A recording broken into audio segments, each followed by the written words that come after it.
On the 20th of March, 1955, in the small village of Kulong, Mai Han was born, eldest of 5. As a young girl, she would be found reading romance stories up a tree. If she wasn't reading, she liked to steal fruit from orchards or visit her friends.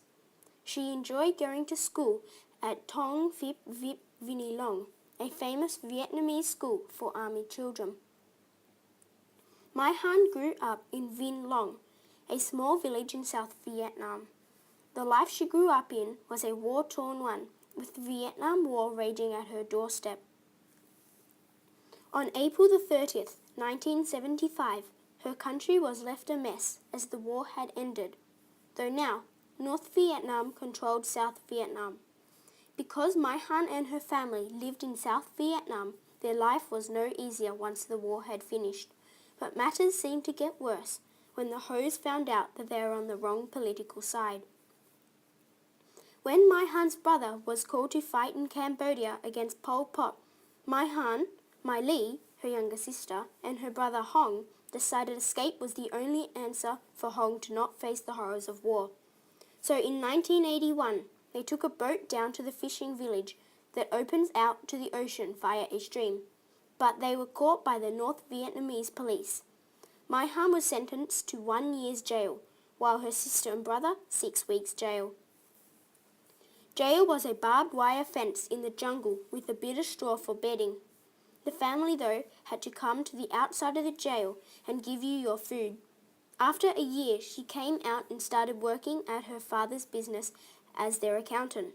She worked there for 4 years. During those 4 years, her brother Hong was still needed to fight in Cambodia. Mai Han thought that if she was going to leave, she had to do it now. So in 1990, Mai Han, now aged 35, and Hong, now aged 27, told their mother that they were attempting to leave again.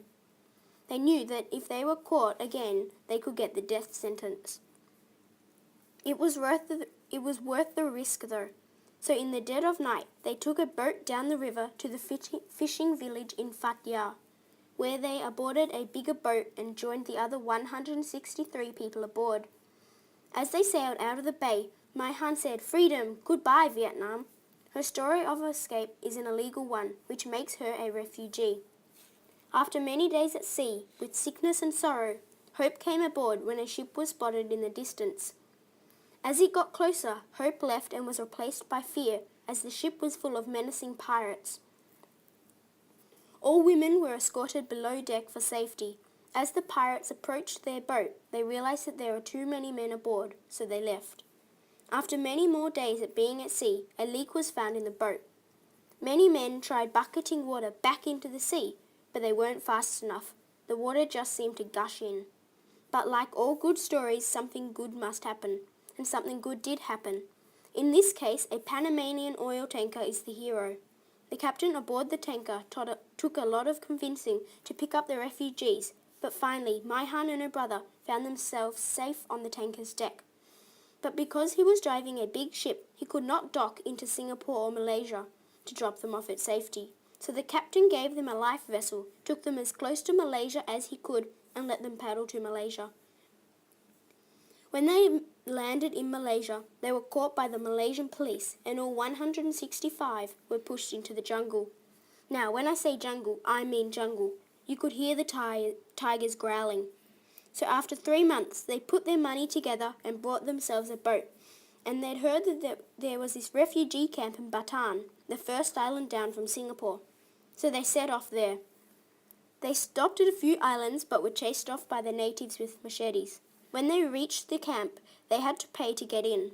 Here in Indonesia, in Bataan, in a refugee camp, Mai Han and Hong spent the next 4 years.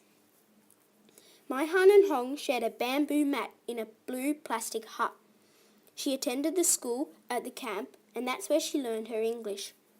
For breakfast, the camp supplied the refugees with noodles, egg and bread, though for lunch and dinner, the family had to feed them, so most of the time at lunch, Mai Han and Hong ate sardines. After 4 tiresome, frustrating years at the camp, they were called to the head office. They were told that they were going to be sent across the bay to Singapore, where they would fly to Australia. Mai Han's heart nearly skipped a beat. This was so much of a great band of news. So on the 13th of April 1994, my Han left for Singapore, now aged 39, along with Hong, now aged 31.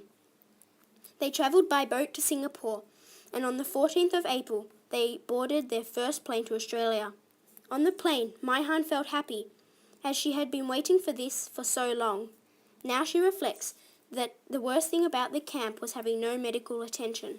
So on the 15th of April, she stepped onto our deep red rich soil, what we call Australia.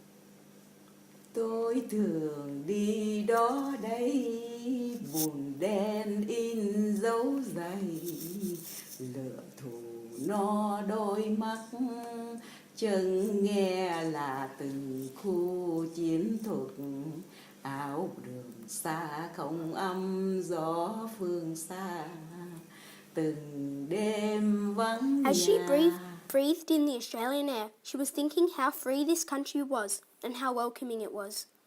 She landed in Melbourne, Victoria, and went to live in Springvale, where her cousin was staying.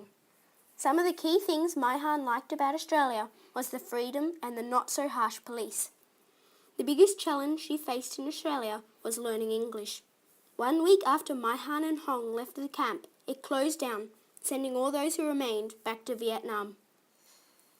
After 2 years of being at the Vietnamese seamstress in Springvale, she became an Australian citizen. After marrying her Aussie husband Reg, my Han has been back to Vietnam 5 times. My Han has been and seen horrid things in trying to immigrate, but in the end it all paid off. My Han thinks that people who don't value Australia and its freedom should try and live in her time. My Han works now for my dad and is a humble woman. I thank her for making my movie a success, as much as she thanks Australia. I thank you very, very much for Australians protect me, welcome me, come Australia. I thank you. I'm comfortable in Australia. Now I say thank you very much to Australian people.